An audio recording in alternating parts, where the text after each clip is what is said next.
إن أحسن الحديث كتاب الله وخير الهدي هدي نبينا محمد صلى الله عليه وسلم وشر الأمور محدثاتها وكل محدثة بدعة وكل بدعة ضلالة وكل ضلالة في النار وأشهد أن لا إله إلا الله وحده لا شريك له وأشهد أن سيدنا وحبيبنا وشفيعنا ومصطفانا ومولانا محمدا عبده ورسوله صلى الله عليه وعلى آله وأصحابه حق قدره ومقداره العظيم. اللهم صل وسلم على سيدنا محمد صلاة تخرجنا بها من ظلمات الوهم وتكرمنا بنور الفهم وتوضح لنا ما أشكال حتى يفهم إنك تعلم ولا نعلم وأنت علام الغيوب. رب اشرح لي صدري ويسر لي أمري واحلل عقدة من لساني يفقهوا قولي. اللهم اجعل القرآن العظيم ربيع قلوبنا وشفاء صدورنا وذهاب أحزاننا وكفارة لسيئاتنا ونور اللهم به بصائرنا وأبصارنا يا رب العالمين. نويت التعلم والتعليم والنفع والانتفاع والإفادة والاستفادة. أما بعد, tunaendelea na darasa yetu katika suratul Rum.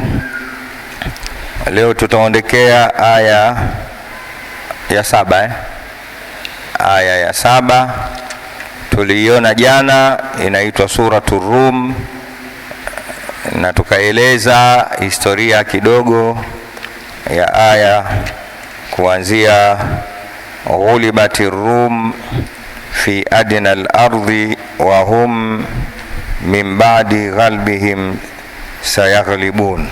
Ndio wameshindwa wa Roma katika nchi iliyokuwa karibu na nchi za Kiarabu tukazitaja, na wao baada ya kushindwa kwao watakuja kushinda. Ndio katika muda mchache ujao, na tukaona na tukaelezea. Kwa hiyo leo tunaondokea na awalam yatafakkaru fi anfusihim ma khalaqa Allahu samawati wal arda. Ni istifham ya inkari na taubihi hiyo kwa watu waliosoma balagha. Awalam yatafakkaru fi anfusihim, hivi hawajifikiri. Awalam yatafakkaru fi anfusihim, hivi hawajifikiri kuangalia ma khalaqa Allahu samawati wal ard,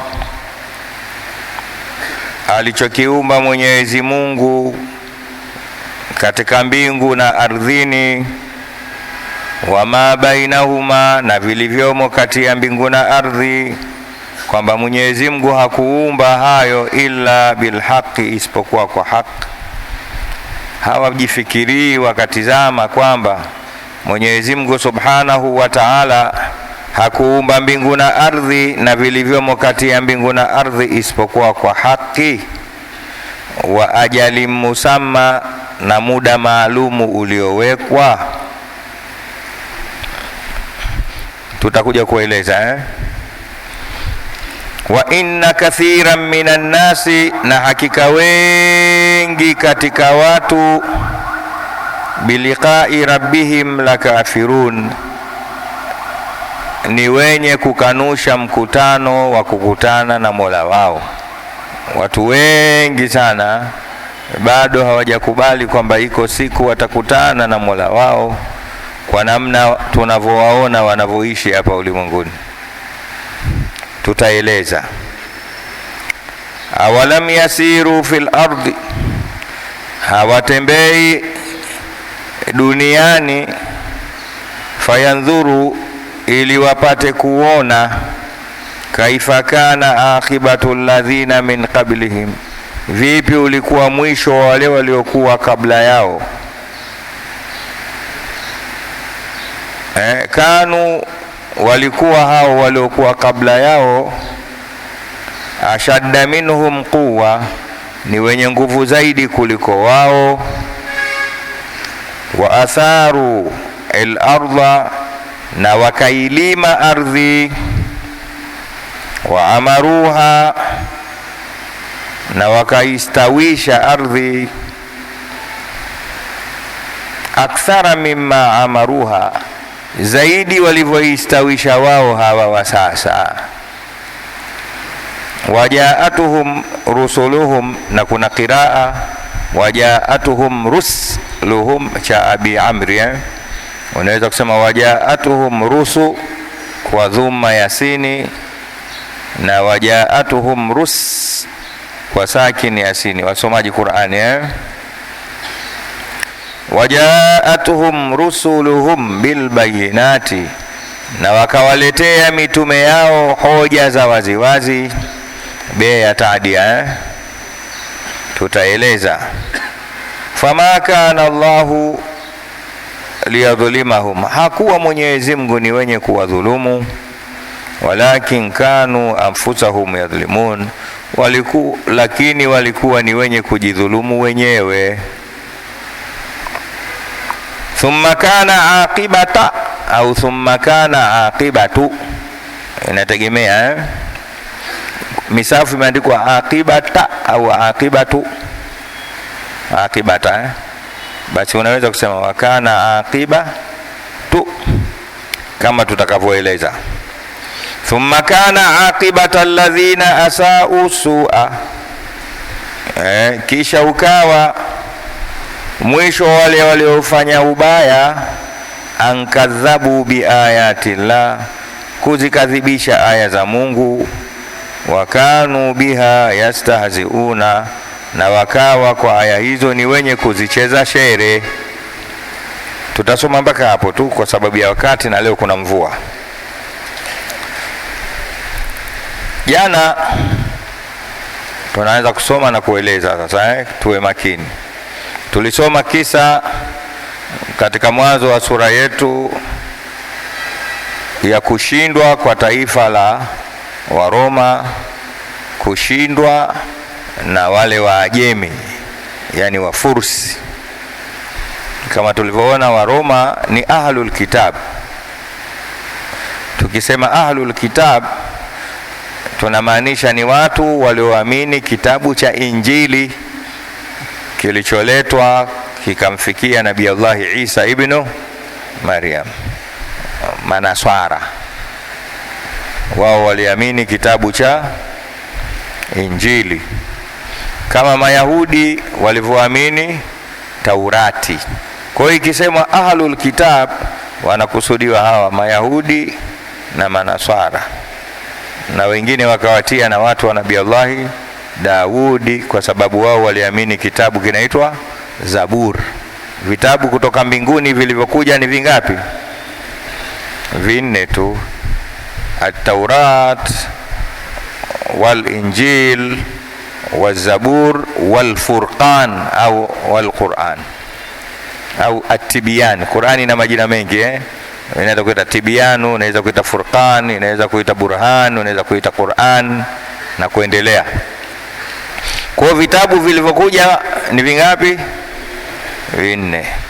Nabii Allah Musa alayhi salam aliteremshiwa Taurati. Isa ibn Maryam akateremshiwa Injili. Wakavichanganya hivi vitabu viwili, Taurati na Injili, vikaitwa Bible. Wakaweka mle ndani Agano la Kale na Agano Jipya. Agano la Kale kwa maana ya nini? Taurati, Injili, Agano Jipya. Wakaweka humo, na bahati nzuri wakayatoa maneno mengi kutoka kwa Mungu Subhanahu wa Ta'ala, wakaweka maneno ya wanachuoni wao. Ndio hao wanaoita, kuna Marko, kuna mwingine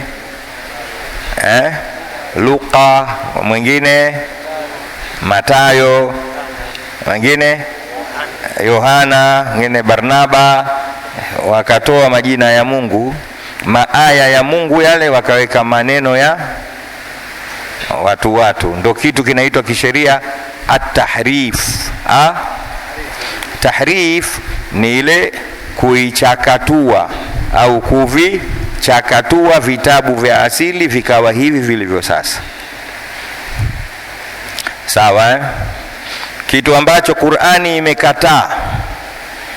Qur'ani imekataa kuchakachulika, na kila aliyojaribu kuichakachua Qur'ani alifeli yeye mwenyewe, akacheka akaenda zake. Na Mwenyezi Mungu Subhanahu wa Ta'ala akawa na maneno mengi ya kuonyesha kwamba hiyo haichakachuliki. Wa in kuntum fi raibin mimma nazzalna ala abdina, mbele, fa'tu bi suratin min mithlik wad'u shuhadaakum min dunillah, mpaka mwisho. In kuntum sadiqin, akasema fa in lam taf'alu, kisha akasema walan taf'alu. Mungu akasema wazi, ikiwa mnashaka kwa hii Qur'ani tunayoiteremsha kwa Mtume Muhammad sallallahu alaihi wasallam, basi leteni yenu, tena sio yote, angalau sura. Kuna sehemu nyingine ameambiwa japo aya leteni, akasema fa in lam taf'alu walan taf'alu, msipofanya na kamwe hamtofanya. Msipofanya na kamwe hakuna mtakayeweza kufanya. Akaambia fattaqun nara allati waquduha an-nasu wal hijara uiddat lil kafirin, kitu kama hiyo. Ogopeni moto bwana. Kwa hiyo Qur'ani imekataa. Sisi tunaotembea katika miji tofauti tunashangaa, kila unapokwenda alhamdu inabaki alhamdu ile ile. Ndani ya miaka sasa mingapi? Karne 10 na karne ngapi sasa? Hii mwaka 1400 ni karne ngapi? Karne 14 15 1447 tushaingia. So mchezo, hata ingia kwa karne 10 tu.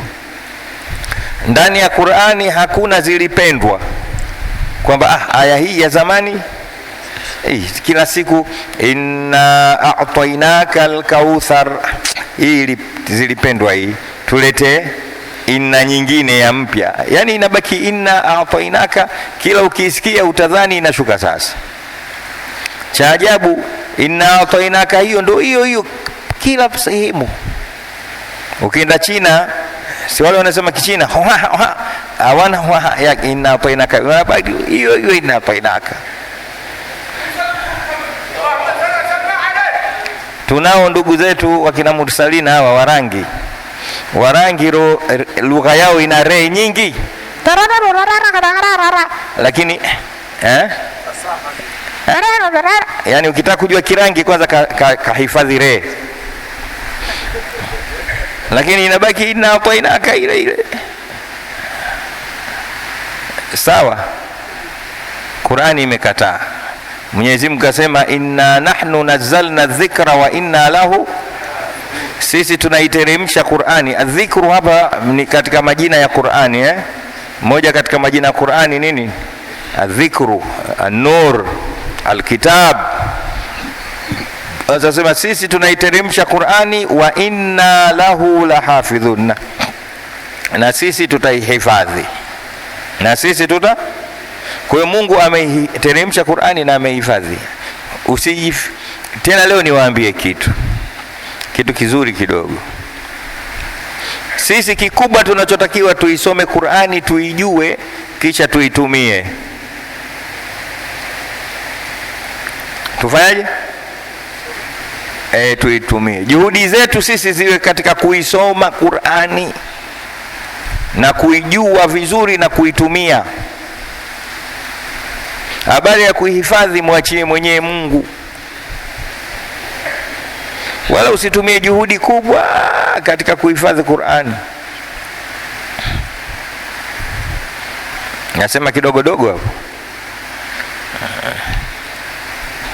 Leo imekuwa juhudi kubwa kuhifadhi Qur'ani pasi na kuijua. Jafari huyu ana juzu karibu 20 au 30, zote hazijui, lakini kazihifadhi. Ukimwamsha saa 8 za usiku anaijua. Ukimpiga kofi Jafari yule, aya yote ukimuuliza anakuambia iko sura gani. Na Umari Bago na mimi na wewe, sio hoja. Hoja unaitumia, unaiishi. Tabia zako ni zilizomo katika Qur'ani. Na Aisha radhiallahu ta'ala anha wa ardhaha aliulizwa, akaambiwa sif lana Rasulullah au sif lana khuluqa Rasulillah au kama suilat, kama alivyoulizwa, hebu tutajie tabia za mtume zilikuwaje? Jawabu lilikuwaje? Kana khuluquhu alquranu, kana khuluquhu, zilikuwa tabia za mtume wenu ni Qur'ani. Ay li annahu kana Qur'anan yamshi fil ard, mtume sallallahu alaihi wasallam alikuwa ni Qur'ani yenye kutembea, mobile Qur'an, mobile Qur'an. Hicho ndio kinachotakiwa. Umehifadhi kuhifadhi, lakini ule kama Qur'ani inavyokutaka ule, unywe kama Qur'ani inavyokutaka unywe, uvae kama Qur'ani inavyokutaka uvae, uoe kama mwanamme, uolewe kama mwanamke kama Qur'ani inavyotaka, uuze na kununua kama Qur'ani inavyotaka, uajiri watu na kuajiriwa kama Qur'ani inavyotaka, ulale na kuamka kama Qur'ani inavyotaka. Maisha yako yote iwe nini? Hudan lilmuttaqin. Imeeleweka vizuri eh? Kwa hiyo Qur'ani itabaki kuwa ni Qur'ani mahfuz, kwa sababu Mungu mwenyewe amesema mimi ndio nateremsha Qur'ani na nitaihifadhi, itabaki mpaka siku ya kiyama. Mkihifadhi msihifadhi, mimi naihifadhi. Juhudi, nasema narudia tena, nasema narudia tena, nasema narudia tena, fanyeni juhudi mkaijue Qur'ani na muishi Qur'ani. Hakikisheni mna walimu wengi wanaojua Qur'ani wakusomesheni nyie na watoto wenu, majumba yenu yatawaliwe na Qur'ani. Ndicho kinachotakikana, tahfidhi al-Qur'ani mwenyewe Mungu subhanahu wa ta'ala. Wajanja wanachokifanya kikubwa sasa hivi, neno baya hili kidogo nalisema, nyie muhifadhi sana Qur'ani lakini msiishi ki-Qur'ani. Ndani ya Qur'ani kuna vitu mle, ndani ya Qur'ani kuna sheria. Nendeni mkahukumiane kwa sheria ya Qur'ani. Ndani ya Qur'ani kuna kuabudu, nendeni mkaabudu kama inavyotaka Qur'ani, na hicho ndio kikubwa. Lakini ndani ya Qur'ani kuna siasa, nendeni mkawe na siasa kama za Qur'ani.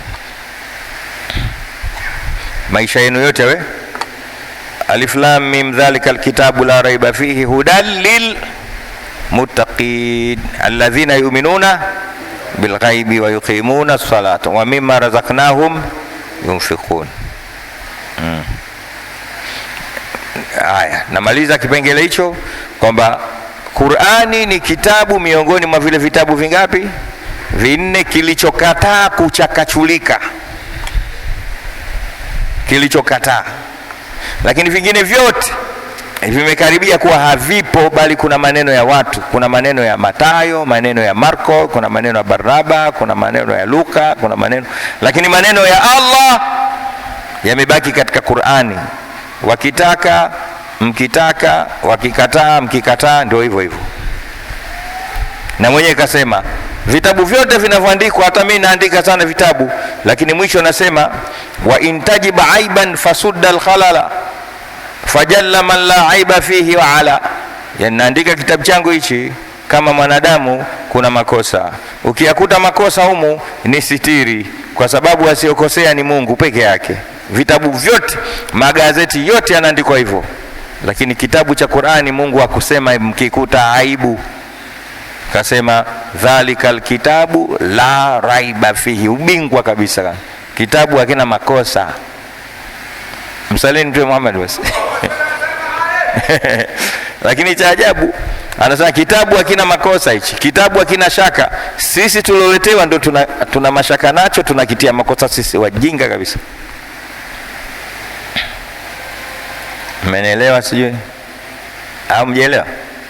Vitabu vyote mlivyosoma mashule vina mwisho inakuja content ndogo, anasema ukikuta makosa humu ni sitiri, mimi ni mwanadamu, asiokosea ni Mungu. Mwenyezi Mungu anasema dhalikal kitabu la raiba fi. Mbele akasema alhamdulillahi alladhi anzala ala abdihi alkitaba wa lam yaj'al lahu alafu qayiman liyundhira abda. Alhamdulillahi alladhi anzala ala abdihi alkitaba wa lam yaj'al lahu, yani ameteremsha kitabu Mungu akina jongo jongo, ndo iwaji, hakuna kubabaisha, hakuna tantarira kwenye Qur'ani. Inna hadha alqur'ana yahdi lillati hiya, Qur'ani hiyo, ama Qur'ani hii inaongoza mambo hivi, yamenyooka. Vitabu vingi unaweza kusoma vitabu vya mtunzi mmoja, huku anaandika huku anajipinga. Qur'ani haijipingi, labda uijui. Mwenyezi Mungu ajalie Qur'ani rabia qulubina wa shifaa sududina wa dhahaba ahzanina wa kafara lisayiatina, na anawirisha nyoyo zetu.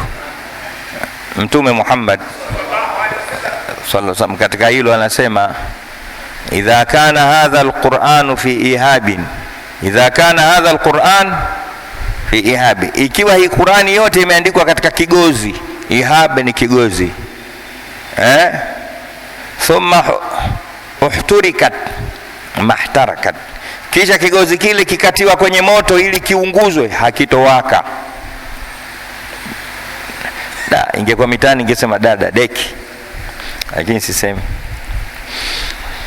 Mtume amekuja hivyo, anasema lau Qur'ani yote imeandikwa kwenye kigozi cha mbuzi au cha ng'ombe au kondoo, kisha ukakichukua kile kigozi kile ukakitia kwenye moto, hakiwaki.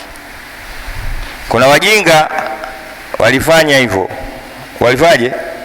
Waliandika Qur'ani nyingi katika msala hivi, waandishi wazuri, kisha akaenda kupiga moto, viliwaka vyote. Wakatoka akasema maneno ya Mtume sallallahu alaihi wasallam ni ya urongo, imewaka. Akatokea mtu mmoja akaambia muelewi, maana yake sio hiyo.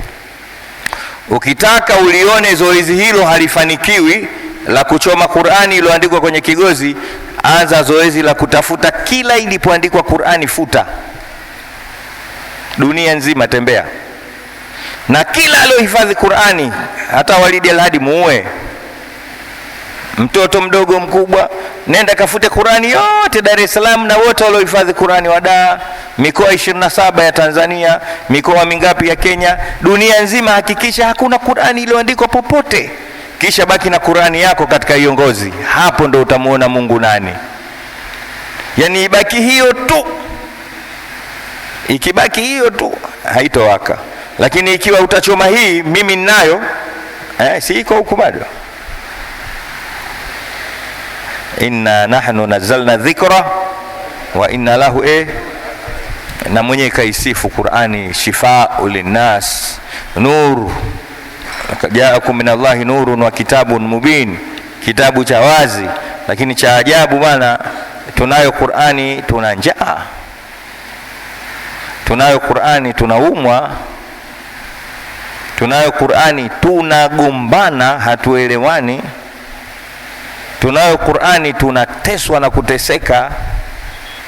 Wenye Qur'ani, kwa hii Qur'ani kweli kweli akaifanyia mtu kazi, umtesi.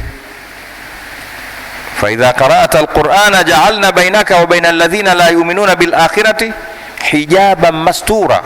Anasema ukisoma Qur'ani hivyo ilivyo, hivyo itakiwavyo, tunakuweka kati yako wewe, tunaweka kati yako wewe na wasioamini na maadui zako hijaban mastura, pazia lenye kustiriwa. Mtu wa Qur'ani mfanyi kitu. Mwenyezi Mungu na sisi abdele katika hao. Hiyo inachotakiwa tuisome Qur'ani na kuifanyia kazi. Sawa Sasa jana tuliona hicho kitu kwamba kuna watu wanaitwa ahlul kitab nao ni hawa Warumi waliopambana na Majusi. Majusi sio ahlul kitab. ni taifa ambalo lilikuwa haliabudu Mungu, linaabudu nuru, linaabudu mwangaza. Tukatoa mfano hata hii taa, akija hapo majusi anaisujudia ile. Hata tochi akiona kibatari kama una Mungu, wewe sema alhamdulillah. Wewe ingekuwa saizi unaabudu vipi yani? Maana hata sigara usingevuta, ngoja unaacha sigara moto, unaanza kuabudu ule moto wako wa sigara. Wale wanaitwa majusi. Ndio maana tumefundishwa dua usema alhamdulillahi alladhi hadana bihadha wama kunna laula. Kila siku sema hivyo, namshukuru Mungu ameniongoza kumjua Mungu wa kweli. Saizi ingekuwa naabudu moto mimi. Unapita kwa mama ntilie unaabudu, unapita sijui kwa mama lishe unasujudu, ukiona treni unasujudu, taa zikiwashwa, jua likitoka, mwezi mwanangu si ungekonda Omar? Hatari sana. Maana kama hizi gari za siku zote zina taa. Kuna taa ya dashboard, taa ya radio, taa ya kuona ndani, taa ya barabarani. Sasa una misikiti mingapi? Lakini Uislamu ni dini takfifu. Mkwambia Mungu mmoja tu. Mungu la ilaha illa Allah Muhammadu, na ana takfifu nyingi sana, nyingi. Ni dini nyepesi. Juzi tulikuwa na Kigoma na baadhi ya wanangu, tukapita kule Mwaloni pwani ya, tukakuta dagaa limeanikwa. Unajua dagaa la Kigoma lile, yani limeanikwa kutoka hapa mpaka kule lango la jiji. Dagaa samaki mdogo kama kidole. Nikakumbuka maneno ya Mtume Muhammad sallallahu. Mtume aliulizwa kuhusiana na bahari, kwa maana na maziwa na ile mito, vipi? Akasema tahurun ma'uhu hilun maitatuhu, ni tahara maji yake bahari, maji ya bahari ni tahara, na maana kina maziwa pia lakini ni halali mfu wake, yani mfu wa baharini na maziwani ni halali, na kwenye mito. Nikaambia lau si hadithi hii hawa dagaa wote hapa leo haramu, kwa sababu wasingelika ili vaje, lazima uchinje. Na wewe unataka kula dagaa fungu moja, shati wapate wazima, uelekee kibla, kisha uwachinje. Unachinja dagaa ngapi? Na Ramadhani umetamani kufuturu dagaa? Basi dagaa mkubwa, uduvi. Unamjua uduvi?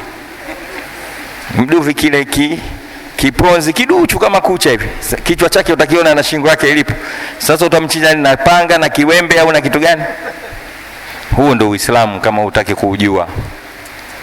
Tahuru ma'uhu hilun maitatuhu, huo ndio Uislamu. Mwenyezi Mungu atubakishe katika Uislamu sisi na vizazi vyetu. Nimetaka kueleza hilo. Sasa walipambana wale watu Waajemi wasiokuwa na dini, wakawashinda wenye dini. Kituko hicho mushirikina wa Maka wakatoka oyehoye, wanafurahi, wanamwambia Mtume sallallahu alaihi wasallam na maswahaba ridwanullahi ta'ala alaihim ajma'in kwamba ikiwa wale mushirikina wenzetu wamewashinda wanaoabudu Mungu wenzenu, na sisi muda mfupi si mrefu tutawashindeni. Kitu kile mtaani kwa wale waliomwamini Mtume Muhammad sallallahu alaihi wasallam na Mwenyezi Mungu kikawatia unyonge, na wengine wakaza watu wa kweli wanashindwa na waabudu moto vipi? Wanaanza watu vikao. Mungu akasema msio na wasiwasi, baada ya ushindi wao, wale kushindwa kwao, nao muda mfupi, haitopata miaka 9, haitozidi miaka 9 watashinda. Na kweli mwaka wa saba wakatokea vita, wakashinda. Tukio lile la kushinda wale ahlul kitab liliambatana na ushindi wa huku wa Mtume Muhammad sallallahu alaihi wasallam na sahaba zake kuwashinda mushirikina wa Maka katika siku za Badri, mwezi wa Ramadhani kama hivi, mwezi 17. Ndio akasema wa hum min ba'di ghalib wadhalika sayafrahu. Unasemaje mbele? Mtafurahi baada ya ushindi wao. Soma mwenye aya ya jana, wa yawmaidhin yafrahul almu'minun au mu'minin, mu'minun. Siku hiyo watafurahi waumini. Maana wana furaha ngapi? Mbili. Furaha ya kwanza ahlul kitabi wameshinda, na furaha ya pili wao huku pia wameshinda tena kwa kishindo, kwa sababu walikuwa wako 310 wakawashinda watu 1000. Nimependa nirudi hayo Sasa baada ya tukio lile ndio Mungu anauliza hapa, awalam yatafakaru. Baada hayo yote, na ndio tunaambiwa sisi vile vile, tafsiri inaanza hapo awalam yatafakaru fi anfusihim, hawajifikirii wenyewe kwamba ma khalaqa Allahu samawati wal ardh, Mwenyezi Mungu hakuumba mbingu na ardhi, wa ma bainahuma, na vilivyomo kati ya mbingu na ardhi, illa bil haqq, isipokuwa kwa haki. Tukae tufikiri tuchekeche, manake fikiri. Wanasema atafakuru saa ibada, kufikiri muda mfupi ni ibada. Hebu kaa siku moja chekecha, usiache tu. Ibada kubwa ni kufikiri, ibada kubwa ni kufanyaje? Leo mambo yetu hayendi kwa sababu hatujipi muda wa kufikiri. Sisi tunawaza sisi ni wengi wa mawazo, lakini sio wengi wa fikra. Kuna tofauti ya kuwaza na kufikiri. Ukifikiri unakwenda katika solution na ufafanuzi wa mambo, lakini ukiwaza unakwenda kwenye kujinyonga na kujikataa. Nirudie, ukifikiri unakutokea katika upambanuzi wa mambo ukitumia fikra zako, lakini ukiwaza mwisho unakata tamaa, unasema kizungu why me, kila siku mimi tu. Wewe umewaza. Umeelewa? inna fi khalqi samawati wal ardi wa ikhtilafi al-layli wan nahari la ayatin li ulil albab alladhina yadhkuruna Allaha qiyaman wa qu'udan wa ala junubihim, mbele, wa yatafakkaruna fi khalqi samawati wal ardi, wanafikiri katika mbingu na ardhi kuna nini. Mungu ameumba mbingu na ardhi. Mwisho wanapata solution, wanasema rabbana ma khalaqta hadha batilan subhanaka faqina adhaban nar. Naona natija ya fikra. Ukifikiri mbingu ukaitizama sawa, unaitizama mbingu na ukubwa wake na ilivyokuwa so strong, imesimama, haina nguzo, haina mpasuko. Tabarakalladhi biyadihi almulku wa huwa ala kulli shay'in alladhi khalaqa almauta liyabluwakum ayyukum wa huwa al-azizu, mbele, alladhi khalaqa sab'a samawatin tibaqa, ameumba mbingu 7 zimebebana tibaqa, alladhi khalaqa sab'a samawatin tibaqa. Naona mbingu hii ya mwisho hii, kuna juu ziko 6, na kati ya mbingu kwenda mbingu nyingine ule uwazi ni mwendo wa miaka milioni 70 na kitu. Na mark ya mbingu kutoka hapa unapoiona mpaka hapo itakapoishia mwendo wa miaka milioni 70. Unafikiri kama hii rufu yako, alladhi khalaqa sab'a samawatin tibaqa, zimebebana. Ma tara fi khalqi arrahmani min tafawut, tangu ilivyoumba huoni tofauti. Farji albasara hal tara min futur, rudisha kutizama, je utaona mpasuko. Leo mmepiga rangi hapa, ilikuwa ushaoza hiyo rufu. Hiyo ina miaka si mingapi tu, lakini ishaoza. Mbingu tangu imeumbwa iko vile vile, no kupiga rangi wala kupiga chupio wala kuleta, na rangi yake haichushi. Mungu ametafuta rangi ambayo yenyewe haimsi kila siku ya blue. Binadamu ana kawaida ya kuchoka rangi Ndio maana tunaona nyumba yako siku nyingine umepaka rangi nyeupe, siku nyingine rangi nyeusi, siku nyingine ya blue. Juzi nimeona nyumba moja ina rangi utasema keki ya birthday. Rangi za kizungu hizi. Yote kuhangaika kutafuta rangi mpya tu. Mungu tangu siku alivyoumba mbingu akapiga rangi ile mpaka leo ndio hiyo, na mtu akipiga nyeusi utamuua. utaona unani tena kati ya nyeusi hapa. Sasa unatakiwa ufikiri, fikiri. Ukifikiri hivyo utamuona Mungu subhanahu wa ta'ala. Inna fi khalqi samawati wal ardi wa ikhtilafi layli wan nahari la ayati liulil albab, katika kuumba mbingu na ardhi na tofauti ya mchana na usiku kuna dalili za uwepo wa Mungu. Liulil albab, kwa wenye akili. Ni wakina nani wenye akili? Alladhina yadhkuruna Allaha qiyaman wa qu'udan, ni wale ambao wanamwabudu Mungu katika hali zao zote, qiyaman wa qu'udan wa ala junubihim. Lakini mwisho wayatafakkaruna fi khalqi samawati wal ardh, wanajipa muda wa kufikiri katika umbile la mbingu na ardhi. Mwisho wanasema rabbana ma khalaqta hadha batila subhanaka fakin. Mwenyezi Mungu ajalie katika hao. Nenda kafikiri, sio naenda unafikiri mpira Simba na Yanga tunakaa itakuwaje mwaka huu na calculator yako mahesabu. Unafikiri nini? Nenda kafikiri mbingu na ardhi. Tumsalim Mtume Muhammad. Nenda kamfikiri Mungu. Sawa? Hapa Mungu sasa, awalam yatafakkaru fi anfusihim, hawafikiri katika nafsi zao wenyewe kwa wenyewe. Hebu kajifikirisheni, Mungu anasema. Anaona ajabu, kwa nini hamjifikirishi? Na mkaona kwamba ma khalaqa Allahu samawati wal ard, Mwenyezi Mungu akuumba mbingu na ardhi, wama bainahuma, na vilivyomo kati ya mbingu na ardhi. Ndio sisi, kama jicho lako halina elimu ya kuweza kukufikirisha kati ya mbingu na ardhi, kaa wewe mwenyewe. Wewe ni mabaina samai wal ardhi, hebu jitizame wewe mwenyewe, macho yako, ndevu zako, pua yako, kifua chako, mkono wako, namna Mungu alivyokuchonga vizuri, umekuwa so handsome kama mwanamke, so beauty, yani ni mtu. Hebu kajitizame na maisha yako isiaka, acha mbingu na ardhi. Kule katika maneno mengine akasema wa fi samai ayatun lilmuqinin, huko mbinguni kuna dalili kwa wataalamu na watu wenye yakini. Lakini wa fi anfusikum afala tubsirun, nyie wenyewe hamuoni Mungu. Yani hamumuoni Mungu katika nyie wenyewe. Kaa mwenyewe ujione, utamuona Mungu. Inafika wakati unasikia njaa, inafika wakati umeshiba, inafika wakati umelala. Hebu jitazame hapo ulivyokaa namna hiyo. Mungu muone hapo?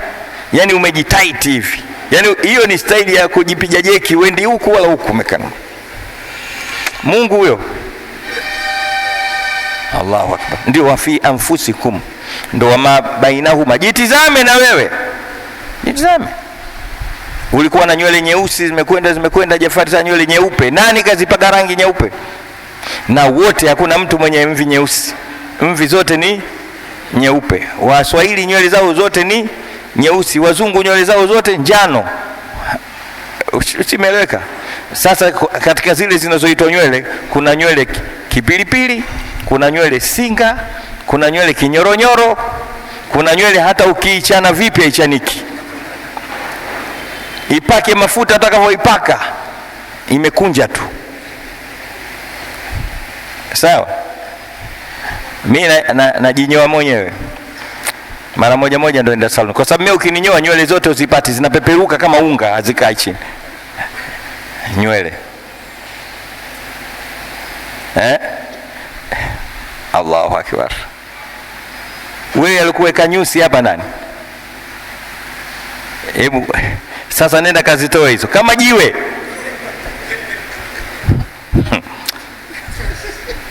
Hiyo ndio mabainahuma, ndio wa awalam yatafakkaru fi anfusihim wa ma khalaqa Allahu fi samawati wal ardi wama.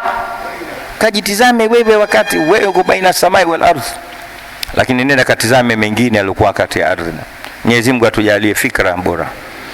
Nazungumzia fikra kwa ukali kidogo kwa sababu leo vita inayotumika sio vita tena ya silaha. Sio vita ya nini? Ya silaha kuangusha Uislamu na maadili ya Kiislamu, bali inatafutwa fikra. Vita iliyokuwepo leo inaitwa al-ghazwu al-fikriyu, vita vya kifikri. Bora mtu akupige risasi kuliko akakupiga kukutumia fikra yako, akakubabaisha, akakugeuza. Kuna watu wengi leo wamegeuzwa fikra zao. Nafikiri vizuri, hafikiri vizuri kabisa. Hata ukimfikirisha hafikiri, ndio ushampata. Kimegeuzwa kila kitu.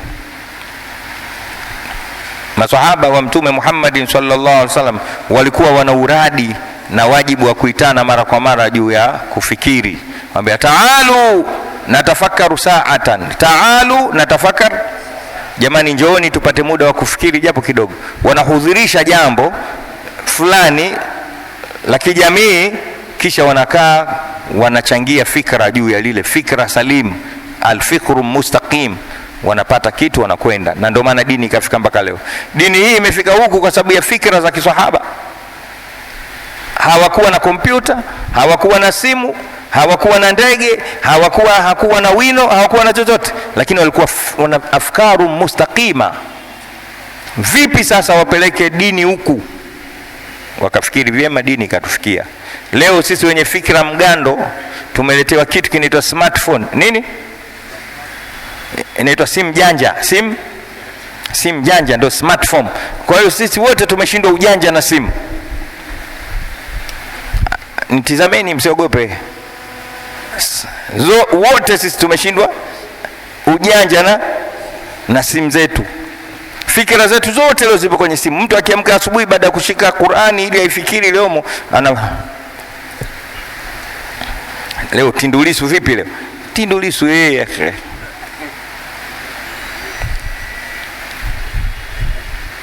hapo tumekwama. Wote nyinyi mna simu wote, na zikipotea simu zenu wote na nyinyi mnapotea. Mwaka jana na kitu kama hivi, kuna mtu hapa kaenda kutawadha kule akarudi, na mimi tumekuja sawa sawa hapa msikitini, tunaingia kuswali. Mursalina keshaanza kuswalisha sura ya pili, sura ya tatu, na mimi na yule mwenzangu tumeingia pamoja, tunatokea kutawadha, tunapiga takbiratul ihram, Allahu akbar, na yeye kapiga yule mwenzangu. Ghafla na anajisachi, kisha funga swala, Allah, nimeiacha. Karudi kule kurudi kaunganisha baba, alhamdulillah, mara kida anaiweka simu yake, inna lillahi. Unajua kwa nini? Mpaka hiyo swala yenyewe anaoswali iko mle kwenye simu. Huyu hata ukimuuliza jina lako nani, mpaka angalie, mimi naitwa ana Google naitwa Walidi Alhadi Umar Kawambwa. Tumeshindwa ujanja na smartphone. Mungu ametupa fikra. Inna fi khalqi samawati wal ardi wa ikhtilafi layli wan nahari la ayatin liulil albab alladhina yadhkuruna Allaha qiyaman wa qu'udan wa ala junub wa yatafakkaruna. Mungu atupe fikra mustaqim. Kwamba Mwenyezi Mungu hakuumba mbingu na ardhi na vilivyomo kati ya mbingu na ardhi isipokuwa kwa haki wa ajali musamma. Haki hapa kwa maana ya malengo maalum, kwamba Mungu hakuumba abathan, kajiumbia tu. Kuna malengo maalum na anayajua na ametujulisha, sawa, ili tupate kumwabudu. Wa ajali musamma, na kwa muda uliowekwa, pamoja na ugumu wa ardhi na mbingu na vilivyomo humo, lakini vina muda wake. Ukifika, hii neno ajalu musamma limetajwa katika Qur'ani kama mara 27 hivi, kukuzindua wewe na mimi kwamba tujue kila kitu kina muda wake.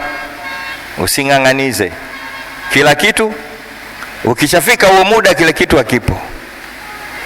Wewe upo, mimi nipo, iko siku hatutokuwepo. Lijumba hili lipo, iko siku halitokuwepo. Hizo kelele, iko siku hazitokuwepo. Ajalun musamma. Mungu ameweka maisha yetu ila ajalin musamma, katika muda maalum alioweka. Fa idha jaa ajaluhum la yastakdimuna sa'atan wala yastaakhirun, kama alivyosema pengine, utakapofika muda wa kila kitu hakuna kuongezea wala kupunguza. Hakuna kwa kama Changwa huyu akiwa anachezesha mpira, akishakula rushwa anaangalia ile timu iliyompa rushwa kubwa imefungwa, basi ataongeza dakika 10. Aziishi hizo 10 mpaka wale waliompa hela ashinde. Na kama imeshinda ongeze dakika hata moja. Mungu hana hivyo. Kapanga kila kitu na muda wake. Muda wako ukifika uongezewi hata sekunde moja. Na uwezi kufa ikapunguzwa sekunde hata moja. Kwa hiyo hakuna ziada wala nuksan katika muda. Tumeelewana jamani?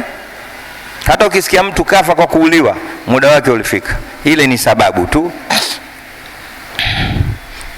Nini unachokisoma hapa? Nenda katumie muda wako vizuri, usipoteze muda wako katika mambo yako.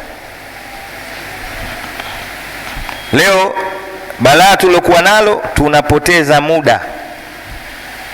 Yani kitu ambacho kwetu sisi hatukithamini ni muda. Hatuthamini muda kabisa. Kitu ambacho mimi kinaniuma sana, kinaniudhi kupita kiasi. Unaidiana na mtu njoo saa 2:30, anakuja saa 3:30.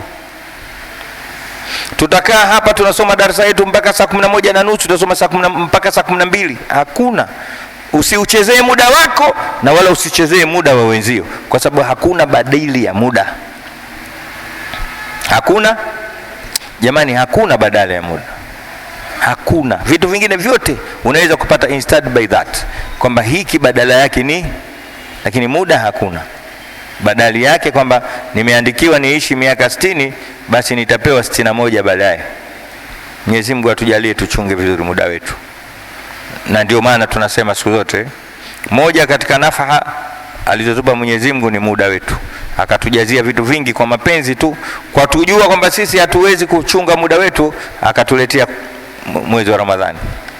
Mwezi wa Ramadhani ndani yake kuna usiku mmoja zaidi ya miaka 83, 80 na kitu. Kwa kujua hawa atachezea muda, achukueni Lailatul Qadr. Na vile vile Lailatul Qadr yenyewe hatuitumii, kaificha. Sisi tunangoja 27, kumbe jana.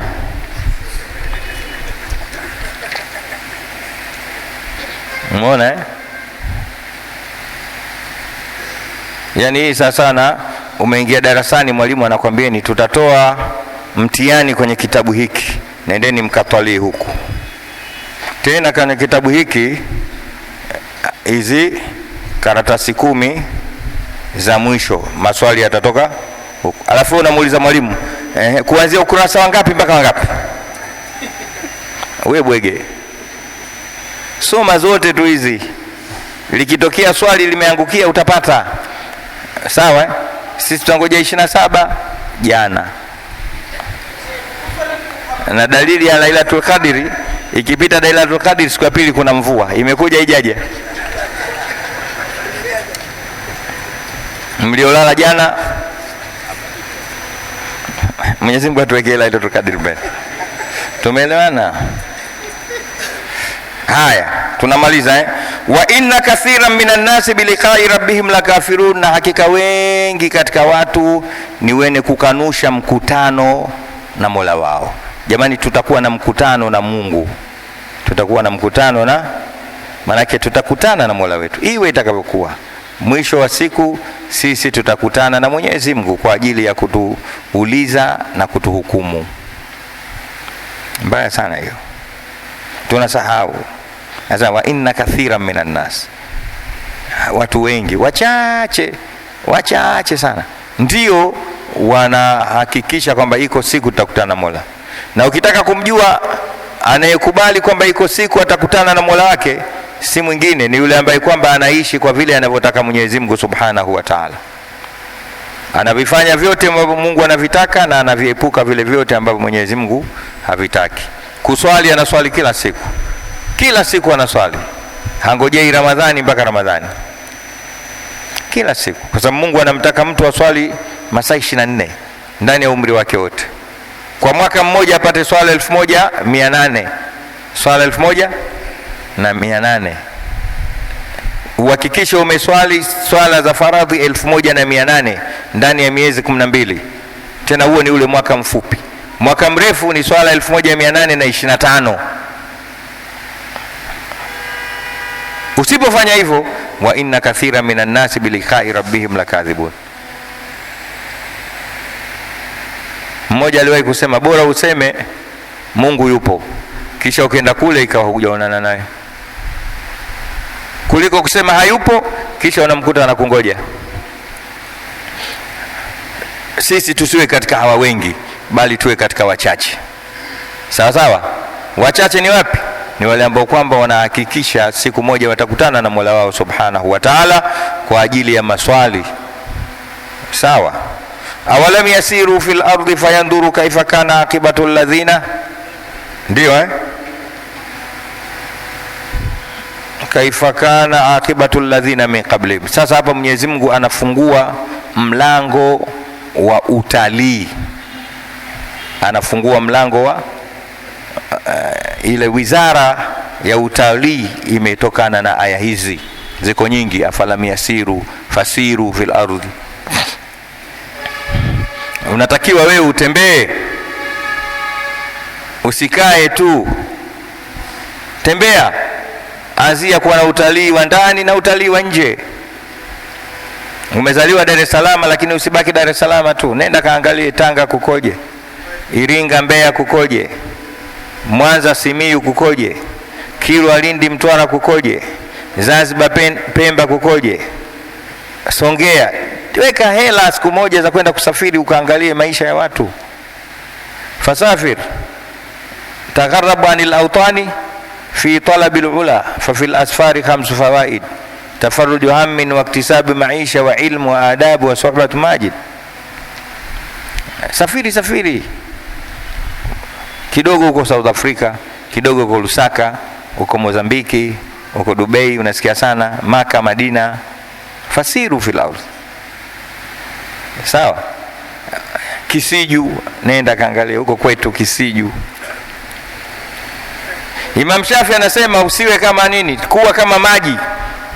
Maji yakituama yanaoza, lakini yakisafiri yanasafisha na kusafika. Kwa hiyo watu wengi leo wamekuwa washamba kwa sababu wasafiri. Moja katika asbabu za ushamba ni kutosafiri. Moja katika asbabu za ushamba. Tumbuta mtu vipi huyu? Yani akili yake ifunguki, hajasafiri. Yani Kariakoo Magomeni, Kariakoo Magomeni. Nenda kaangalie watu wanaishi vipi huku Simiyu, ukaone watu lugha zake. Imam Shafi anasema safiri, katika kusafiri kuna faida 5. Ya kwanza, tafarruju ham, kuondosha stress, wa iktisabu maisha, kuchuma, wa ilm, na kusoma, wa adab, na kuona culture za watu, wa suhbatu majid, na utapata marafiki. Una rafiki Dubai, South Africa, Mozambiki, Omani, tuseme ni inshallah. Uwezi ukajikuta umesafiri kama hujaweka mpango wa kusafiri. Jambo hili wanafanya wazungu. Mzungu tangu kazaliwa baba yake anamwekea akaunti yake ya safari, na ndio maana tunaona kila siku wanakuja huko, ile akaunti imewekwa siku nyingi. Na wewe mwekee mtoto wako akaunti ya safari. Siku moja nikutana na nani jina nalo tumekutana baharini Mafia huko, nikamwambia unafanya nini? Wakasema mimi nakaa huko siku hizi. Nilikupenda sana siku ile, kuliko kukaa tu hapa kichangani, unakaa hapa unakuwa na akili mgando. Sasa hivi uko wapi? Umerudi? Uondoke tena nyumbani, lakini unaondoka, unatoka unarudi, unatoka. Zur ghibban tazdadu hubban, basi nenda rudi, watu watakupenda. Ukikaa tu moja kwa moja ukiwakalia watu wanakuchoka. Sasa huyu babu naye vipi, afi? Lakini nenda wakumisi. Mmisi kweli. Watu hawakumisi kila siku kitokea na ndevu zako. Watu wakumisi kidogo. Utakumisiwa. Uislamu bwana dini nzuri sana. Toka. Sasa Mwenyezi Mungu anafungua mlango wa utafiti na utalii. Anasemaje? Awalam yasiru fil ard, hawasafiri duniani. Al ardh bi maana wasafiri duniani, sawa, lakini hapa kusafiri kwa malengo. Fayandhuru kaifa kana akibatu alladhina min qablihim, wa ili waone wale waliokuwa kabla yao, wakawatizame namna ulivyokuwa mwisho waliokuwa kabla yao, namna ulivyokuwa mwisho waliokuwa kabla. Nendeni mkasafiri, mtaona mwisho wa watu walioishi kabla yetu sisi, mwisho wao ulikuwa namna gani. Anasema Mungu, kanu ashadda minhum quwwa, walikuwa na nguvu zaidi kuliko wao. Kuna mijitu Mwenyezi Mungu ameiumba ilikuwa ina nguvu zaidi kuliko sisi. Wana nguvu, wana jeshi kubwa. lakini yeye mwenyewe nguvu zake za jismi na badani si za kawaida. Watu zamani wamejenga hawakuhitajia winch na clean wala matoroli, vidole vyao ndio viliweza kuponda na kukata mawe, wakajenga majumba makubwa makubwa. Sawa, nendeni mkawatizame hao, maki mtapata historia. Nenda mfano kama hapo Misri tu, ukaone zile ahram za kule Gaza, mnaita pyramids, ukaambiwa hizi zimejengwa miaka haijulikani na hazikujengwa na clean aina yote. Nenda kaangalia, katizame pyramids zile 3. Mimi nimeenda mpaka pale, alafu naambiwa tofali moja la lile jumba ndio tofali moja linatoka nguzo hii mpaka hii ndio moja tofali. Watu walikuwa nabeba hilo wanakwenda nalo juu. Nyie hapo mnabeba watu wangapi tofali hilo? Wote na amliwezi. Haya, wa atharu al-ardh, na walilima ardhi, wa amaruha, na wakaimarisha, yani wakaistawisha ile ardhi, akthara mimma amaruha, zaidi ya walivyoimarisha wao. Yani hapa Mwenyezi Mungu anatuambia watu waliisarifu ardhi kwa kuilima na kuitumia zaidi tulivyoifanya sisi. Wao waliitumia vizuri zaidi. Hata ukiliona jumba la gorofa ngapi sijui, watu walifanya majumba makubwa zaidi hayo. Sawa, lakini wajaatuhum rusuluhum bilbayinati, na mitume yao iliwaletea dalili za waziwazi, na mitume yao iliwaletea dalili za waziwazi. Fama kana Allahu liyadhlimahum, hakuwa Mwenyezi Mungu ni wenye kuwadhulumu, walakin kanu anfusahum yadhlimun, lakini walikuwa wanajidhulumu wao wenyewe, walijidhulumu wao wenyewe, Mwenyezi Mungu akawaangamiza. Ndio anasema thumma kana akibata alladhina asau su'a, kisha ukawa mwisho wa wale waliofanya vibaya, kisha ukawa mwisho wa wale waliofanya vibaya. Mwisho wao ulikuwa nini?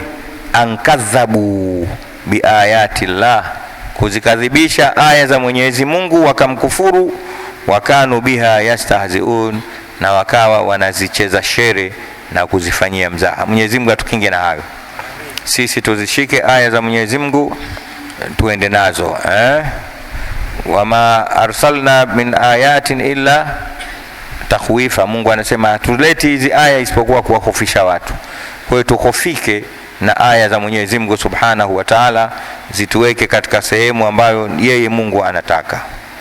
Wallahu wa rasuluhu alam, Mwenyezi Mungu na mtume wake ndio wanaojua zaidi. Sisi tumetekeleza tu kwa amri za mashaka zetu waliotuambia kidogo tunachokijua, na sisi tukifisha kwa wenzetu. Allah Mwenyezi Mungu ajalie sote haya tuliwafanyia kazi, japokuwa tumeona burudani kidogo tuliyasoma, lakini twendeni tukayafanyie kazi.